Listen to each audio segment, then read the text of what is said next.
आज हम लोग स्टार्ट करेंगे इसी कड़ी में सरल समीकरण। ऐसे एक बार बताते हैं कि मैथमेटिक्स, सारे सब्जेक्ट में मैथमेटिक्स सब्जेक्ट बहुत आसान सब्जेक्ट होता है, बशर्ते इसमें कंडीशन क्या होता है कि इसमें रिवीजन लगातार जरूरत होती है और थोड़ा सा कुछ बातें मेमोरेबल होती है, जो हम पीछे वाले जो चीजें उसका जरूरत पड़ती है। और अभी आप लोग का एकदम सही टाइम है जहां से आप मैथमेटिक्स को बहुत मजबूत कर सकते हैं, क्योंकि हमारा बेस जो होता है ना इसी 6-7 से ही स्टार्ट हो जाती है। लेकिन जनरली हमारे आसपास में जो गणित के लेकर जो अवेयर नहीं होते हैं लोग, अभी भी हमारे सिस्टम में क्या है कि गणित को अभी भी रट्टे के तरीका से पढ़ते जा रहे हैं, जो कि हम दावे के साथ कह सकते हैं कि गणित बहुत ही इंटरेस्टिंग सब्जेक्ट है और बहुत ही आसान सब्जेक्ट है। सारे सब्जेक्ट में आज सबसे आसान सब्जेक्ट गणित है। एक बार आप पढ़ लीजिए, फिर उसके बाद ज्यादा ध्यान देने की जरूरत नहीं, बस हल्का हल्का रिविजन करते चलिए, इसमें कुछ याद करने की चीज नहीं आती ज्यादातर। फिर चलिए बातें को यही विराम लगाते हैं, आगे की पढ़ाई चालू करते हैं। तो हमारा पहला चैप्टर, ये चौथा चैप्टर जो है वो सरल समीकरण है। सॉरी, पहले 3 बोल दिए थे, लेकिन ये चैप्टर नंबर 4 है, सरल समीकरण। तो इस चैप्टर को स्टार्ट करने से पहले कुछ मूल बातें जो होती है, कुछ बेसिक बातें जो होती है, वो मुझे हम लोग को समझ लेने की जरूरत है। जिसमें पहला हमारा है चर संख्या। अब चर संख्या किसे कहते हैं? दूसरा है अचर संख्या। ये बीजीय गणित में सबसे फंडामेंटल चीज ये होती है। जैसे कि हम लोग बोलते हैं, कोई बच्चा पढ़ना स्टार्ट करता है तो सबसे पहले उसको क्या सिखाते हैं? और सिखाते हैं, गिनती सिखाना रहता है, गणित सिखाना रहता है, तो क्या सिखाते हैं? एक दूसरे स्टार्ट करते हैं ना, फिर उसको आगे बढ़ाते हैं। तो उसी तरीके से जब बीजीय गणित हम पढ़ाएंगे तो सबसे बेसिक चीज है चर और अचर संख्या के बारे में जानकारी करना। अब चर संख्या क्या होती है? आप लोग देखे होंगे अपने आसपास में बकरी वगैरह या गाय वगैरह या कोई जानवर को खेत में छोड़ देते चरने के लिए, बोलते हैं ना चरने के लिए छोड़ दिए। तो उसको आप लोग गौर किए होंगे कि वो कभी एक जगह, कभी दूसरा जगह, फिर दूसरा से तीसरा जगह, जगह बदल बदल के क्या करता है? वो चरता है ना। तो चर संख्या भी जस्ट ऐसे ही है। क्या है? वो संख्याएं या मात्राएं जिसका मान हमेशा, वो संख्याएं या मात्राएं जिसका मान बदल सकता हो। अभी बोले ना, जैसे कि अभी मान लीजिए गाय यहाँ चल रही है, फिर बाद में यहाँ चल जाएगी, यहाँ चल जाएगी, तो आप क्या देख रहे हैं? गाय का जगह बदल रहा है ना ये। तो उसी तरीका से एक ऐसा संख्या जिसका मान बदल सकता हूं, तो आखिर वैसी संख्या क्या होगी? मुझे कैसे पता चलेगा उसका संख्या बदलेगा कि घटेगा, बदलेगा या नहीं? तो देखो, जैसे एग्जाम्पल के तौर पर एक्स, वाई, जेड, क, अ, ब, मतलब हिंदी वर्णमाला के जितने भी अक्षर हैं और अंग्रेजी वर्णमाला के जितने भी अक्षर हैं, सारे को इस इंडिकेट किया जाता है इसके माध्यम से, चर संख्या को। अब जैसे मान लीजिए एक्स, ये एक्स के बारे में पता है क्या? नहीं पता है। जैसे कोई बोल दे कि हम वहां गए थे भोज खाने, वहां एक्स आदमी थे, तो आपको पता है एक्स आदमी? नहीं पता है। तो हो सकता है अगला आदमी बोलेगा अच्छा 5 आदमी था, तो अगर आप बोलेगा नहीं नहीं 5 नहीं 10 था, तो आप क्या देख रहे हैं कि जो एक्स बोला था क्या है, उसका मान क्या हो रहा है? बदल रहा है। तो इसी तरीके से अगर एक्स, मान लीजिए एक्स आम है, कोई टोकरी में एक्स आम है, तो हो सकता है वो 10 आम भी हो, 20 आम भी हो, 25 आम भी हो, कुछ भी हो सकता है मानने के लिए। तो क्या समझ गए? चर संख्या का मतलब वैसी संख्या जिसका मान क्या हो? बदल सकता है। अब आगे बढ़ते अचर संख्या। इसका जस्ट उल्टा, जिसका मान हम बदल नहीं सकते हैं, वो संख्याएं या मात्राएं जिसका मान हमेशा क्या हो? अस्थाई हो। अस्थाई अर्थात बदलता ना हो, यानी जिसका मान नहीं बदल सकता है।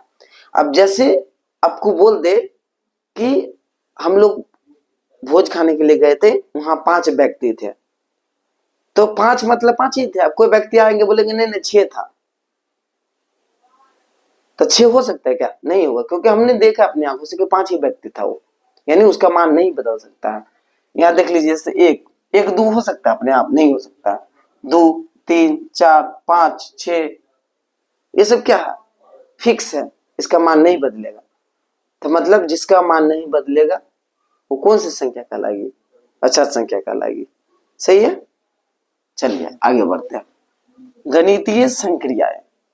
गणितीय संक्रियाएं क्या होती है? आप लोग बचपन में ही पढ़ लिए होंगे ये सब चीजों को, लेकिन हम लोग को पता नहीं है कि इसको गणितीय संक्रिया इसको ही बोलते हैं। जैसे आपने 1 क्लास में एडमिशन लेने से पहले ही बहुत सारे बच्चे जोड़ घटाव गुणा भाग सीखते हैं ना। इसी जोड़ घटाव गुणा भाग, इसी 4 जो संक्रिया है इसी को गणितीय संक्रियाएं बोलते हैं। समझ में आ गया ना? जोड़ घटाव गुणा भाग को गणितीय संक्रियाएं कहते हैं। समझ में आ गया? आगे बढ़ते हैं। अब हम टॉपिक के मूल बातें पर आते हैं। अभी तक तो हमारे बेसिक बातें थी। अब जो टॉपिक हमको पढ़ना है, अब स्टार्टिंग यहां से होती है। आप लोग थोड़ा सीरियस होकर सुनिएगा और समझने का प्रयास कीजिएगा। नोट्स जरूर बनाइएगा, क्योंकि नोट्स बनाने में क्या, नोट्स बनाएगा तो क्या फायदा होगा, कभी मान लीजिए आपको डाउट होगा तो फिर वीडियो तो उतना खोल के देख नहीं सकते हैं। नोट्स रहेगा तो पलट के आप देख लीजिएगा। सही है? बीजीय व्यंजक, सबसे पहला टर्म कि बीजीय व्यंजक क्या होता है। अच्छा चलिए, व्यंजक व्यंजन, व्यंजन नाम सुने क्या? हम लोग ने कहते हैं शादी में गए थे तो अलग अलग प्रकार के व्यंजन मिले, है ना? या खैर छोड़िए। जैसे मान लीजिए व्यंजन मतलब पकवान। आप सब्जी बनाते हैं तो उस सब्जी को बनाने के लिए आपको क्या क्या चीज की जरूरत पड़ेगी? पहले तो सब्जी चाहिए। जैसे मान लो आलू और परवल का सब्जी आपने बनाया तो 2 सब्जी चाहिए, आलू परवल। इसके अलावा क्या चाहिए? प्याज, लहसुन आदि, गरम मसाला, धनिया पत्ता, उसके अलावा मसाला। अगर और ज्यादा टेस्टी बनाना है तो आप अपने मन से गरम मसाला भी डाल सकते हैं। ऐसे ज्यादा मसाला नहीं खाना चाहिए, हेल्थ के लिए सही नहीं है। तो क्या देख रहे हो कि आप जो एक व्यंजन बना रहे हो, यानी पकवान जो बना रहे हो, उसको बनाने के लिए अलग अलग सामग्री की जरूरत पड़ी ना। सेम टू सेम यहाँ भी है बीजीय व्यंजक। तो ये बीजीय व्यंजक बनाने के लिए हमको क्या क्या चाहिए? देखिए, चर संख्याएं, अचर संख्याएं और गणितीय संक्रियाएं। तो अभी बताए ना, चर संख्या ये एक्स वाला, अचर संख्या 1 2 और गणितीय संक्रियाएं जोड़ घटाव गुणा भाग से मिलकर बना हो, उसे बीजीय व्यंजक कहते हैं। क्या समझे? साधारण भाषा में चर संख्या, अचर संख्या, गणितीय संक्रिया है, इन तीनों को मिला के जो बनेगी उसे क्या कहेंगे? बीजीय व्यंजक। देख लीजिए एक उदाहरण के माध्यम से। ये x क्या है? चर संख्या है। हाँ? ये क्या है? 2 अचर संख्या है। अचर ये देखिए जोड़ है। ये क्या है? गणितीय संक्रिया है। गणितीय संक्रिया है ना। यहाँ देखिए भागा है ना, बट्टा में लिखा हुआ है, बट्टा में है ना भाग। ये भी क्या है? गणितीय संक्रिया है। तो क्या देख रहे हो? चर, अचर और गणितीय संक्रिया करके ये मिल के बना है। तो हम इसको क्या कहेंगे? इस पूरे को बोलेंगे बीजीय व्यंजक, बोल सकते हैं।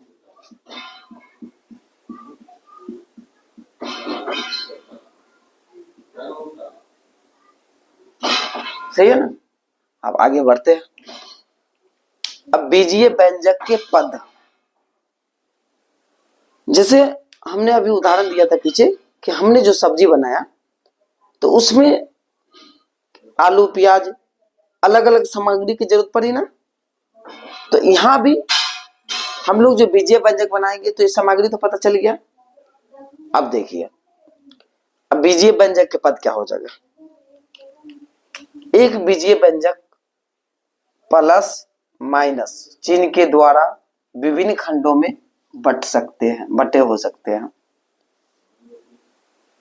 प्लस या माइनस चिन्ह द्वारा बटे प्रत्येक खंड को, ये बात समझिए, प्रत्येक खंड को उसके चिन्ह के साथ उस बीजीय व्यंजक का पद कहा जाता है। नहीं समझ में है? कोई बात नहीं, अब सुनिए फिर से। एक कहना ये चाह रहा है कि हमारा बीजीय व्यंजक है, इसमें आप देखिए गौर से, यहाँ प्लस है या माइनस है, ये अलग अलग है। एक यहाँ, दूसरा यहाँ, तीसरा यहाँ। तो ये पूरा क्या कहलाएगा? एक पद। ये पूरा क्या कहलाएगा? दूसरा पद। ये क्या कहलाएगा? तीसरा पद। कहना यही चाह रहा है कि अगर कहीं जोड़ घटाव बीच में आ जाए तो इसको लेते हुए, इस चिन्ह को लेते हुए बाकी जो आप ये संख्याएं देख रहे हैं, यही इसका पद कहलाएगा। क्या कहलाएगा? पद कहलाएगा। तो इसमें कितने पद हो गए मुझे बताइए। पहले कितना, कहां से स्टार्ट होता है? 3x से। तो पहला पद हम लिखेंगे यहाँ 3x। दूसरा पद बताइए 5y, नहीं गलत। क्या यहाँ बताया था? उसके चिन्ह को भी लेना है, तो उसके आगे क्या लगा? माइनस। तो क्या हो जाएगा? -5y। तीसरा क्या होगा? +z। समझ में आया क्या? तो अभी हम लोगों ने क्या क्या जाना? चर संख्याएं, अचर संख्याएं, बीजीय व्यंजक, बीजीय व्यंजक के पद। इन टोटल 4 टॉपिक को हमने समझा।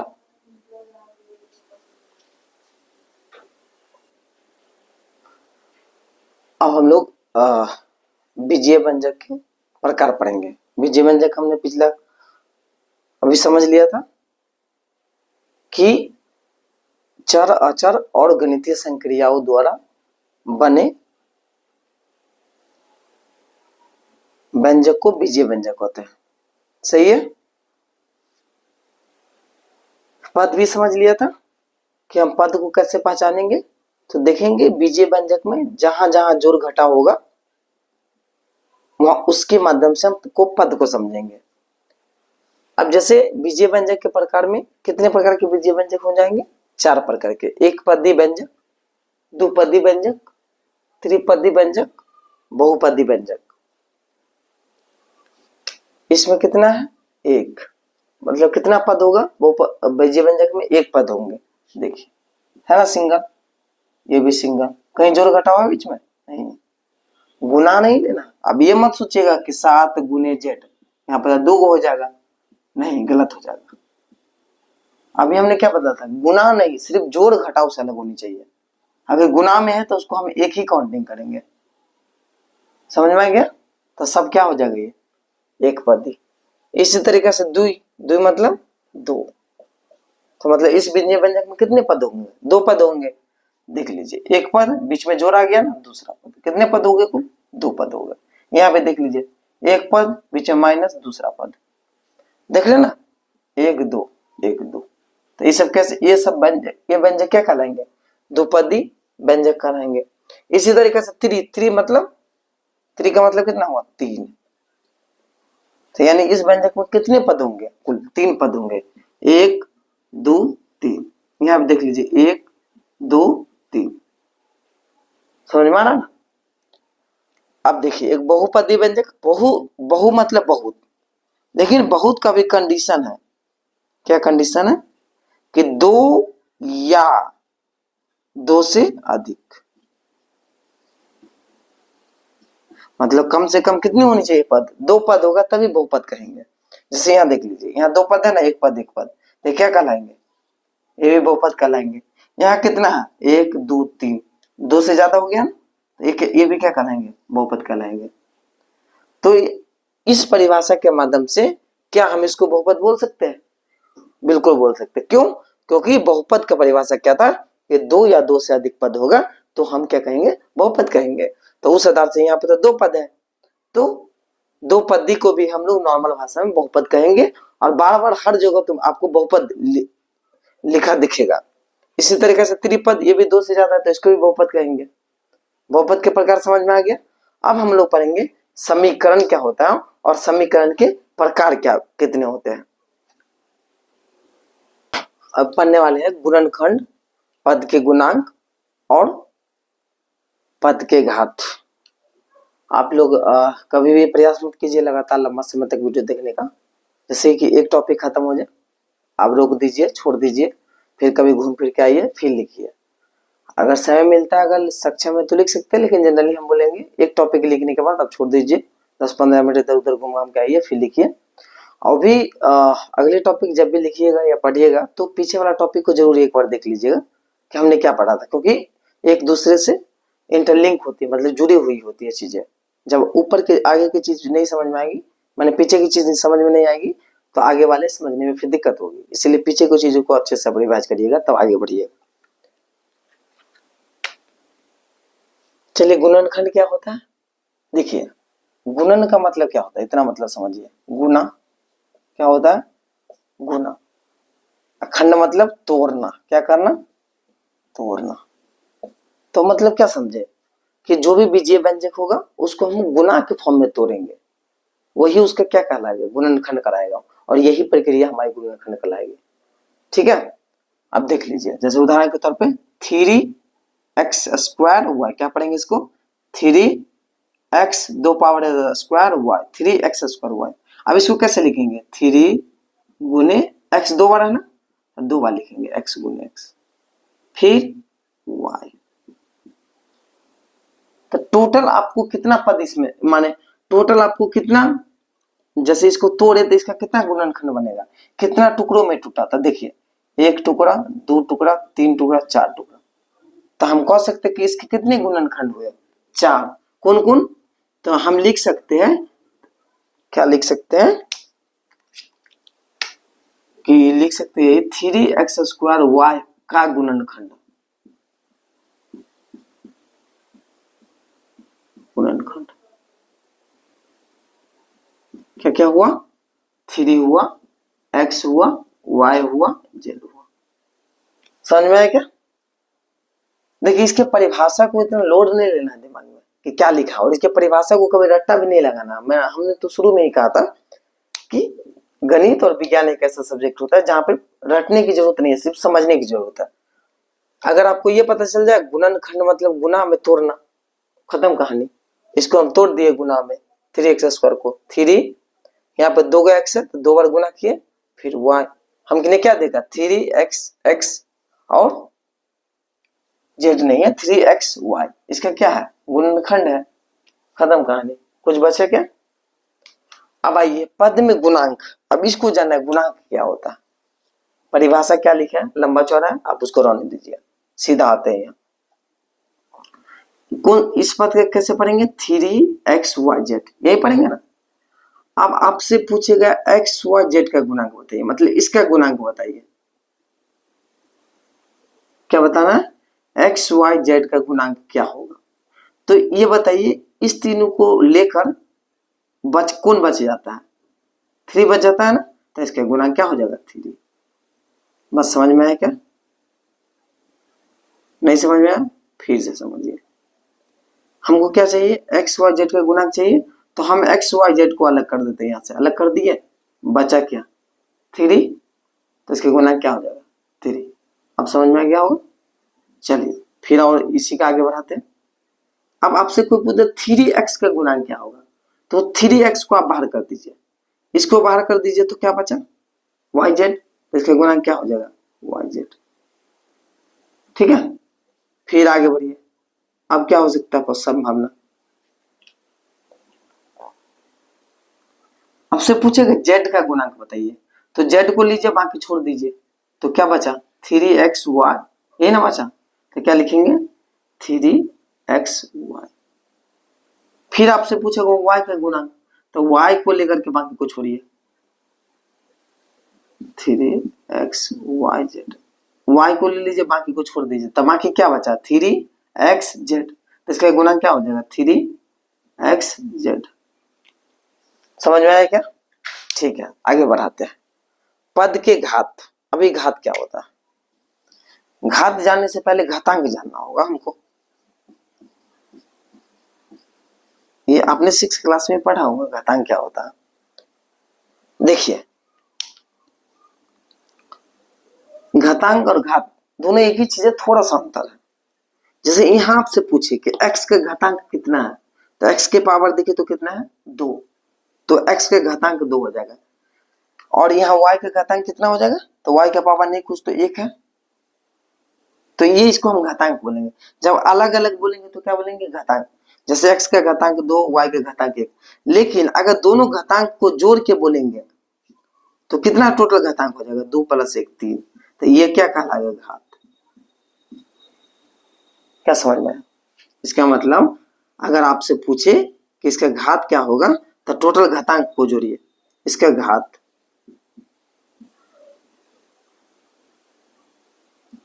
का घात कितना होगा 2 + 1 = 3, लेकिन इसके घात देखिए, इसके घातांक कितना है 2, तो जो इसका घातांक है वही इसका घात हो जाएगा, क्योंकि और तो है नहीं, तो जोड़ेंगे किसको, इसके घात क्या हो जाएगा 2। इसके अलावा अब यहाँ तो घात, यहाँ घात घातांक को जोड़े ना, 2 + 1 3, तो क्या यहाँ जोड़ सकते हैं क्या, यहाँ 2 + 1 3 नहीं जोड़ सकते हैं, नहीं, गलत। ये गुना होगा बीच में तभी जोड़ेंगे हम, जोड़ घटा होगा तो क्या होगा, नहीं जोड़ेंगे। इस केस में कैसे घात लिखेंगे, इसका घात क्या होगा, तो इसमें आप देखिए, इसमें किसका घात ज्यादा है, इसका घात कितना है 2, इसका घात 1, तो 2 बड़ा कि 1 बड़ा, 2, तो इसका घात क्या हो जाएगा, इसका बताइए, इसके घात 1 है और इसका घात 3, तो बड़ा कौन हुआ, 1 की 3, 3, तो इसका घात क्या हो जाएगा, घात। उम्मीद करता समझ गए होंगे।